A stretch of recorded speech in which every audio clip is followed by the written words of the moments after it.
오늘이 우리 노인의 날입니다. 그동안 우리가 그 어린이들, 청년들에 대한 관심은 많이 가졌었는데 노인에 대한 관심은 많이 떨어졌다. 그래서 이제 오늘은 저는 이제 이번 국정감사에서는 그동안 상대적으로 소외받아온 노인 문제를 좀 말씀드리고 싶습니다.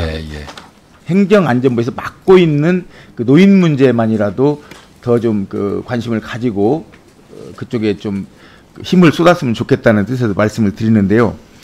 혹시 우리나라 그 교통사고 발생, 물론 이제 제가 좀 조사를 한 건데 그 특징이 있습니다.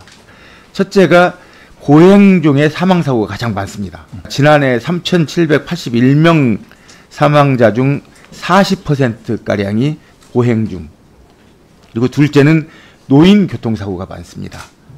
지난해 마찬가지로 3,781명 중에서 65세 이상 노인이 44.5%에 해당합니다.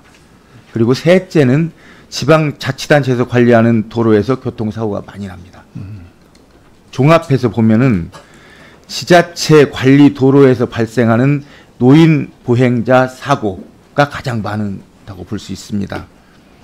노인 그 교통사고 발생 건수를 보면 지금 좀 부끄러운 얘기지만 OECD 비교하면 아직도 꼴찌입니다. 그렇지만 나아지고 있는 건 보이고요. 과거에 어린이 그 교통사고가 확 줄어들었던 건 어린이 그 보호구역을 지정하면서 2002년부터인가요? 어린이 보호구역을 지정하면서 거의 10분의 1 수준으로 줄어들었습니다. 어린이 그 사망사고가. 근데 노인 교통사고는 또 반대로 한 10배 이상 지금 늘어난 걸로 보이는데요. 노인 보호구역 예산은 어린이 보호구역 예산 한 200억, 어린이 보호구역이 200억이면 노인 보호구역은 20억 정도밖에 되지 않아 가지고 절대 액수에서 부족합니다.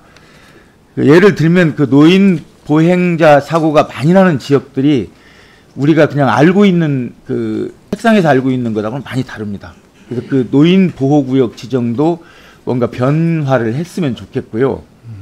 그리고 그 사고가 많이 일어나는 지역에서는 그 노인이 이제 대개 횡단보도 사고가 많이 나는데 횡단할 때 그 중앙선에 중앙에 차단막도 치고 이래서 그런 사고를 좀 방지할 수 있지 않을까. 거기서 장관님께서 행안부 예산을 특별히 좀 많이 이번에 거기에 좀 배려를 했으면 좋겠고요. 예, 저도 뭐 그런 안전에 관한 예산은 좀 많이 썼으면 좋겠는데요. 예, 특히 뭐 지방 도로 같은 경우에는 열악하지 않습니까? 건널목도 제대로 안 돼 있고 또 인도와 보도 구별도 없고 그래서 그런 데는 좀 예산을 쓰면 어떤 그 교통사고는 상당히 방지할 수 있다고 생각을 합니다. 예, 그런데. 네, 소변님 수고하셨습니다.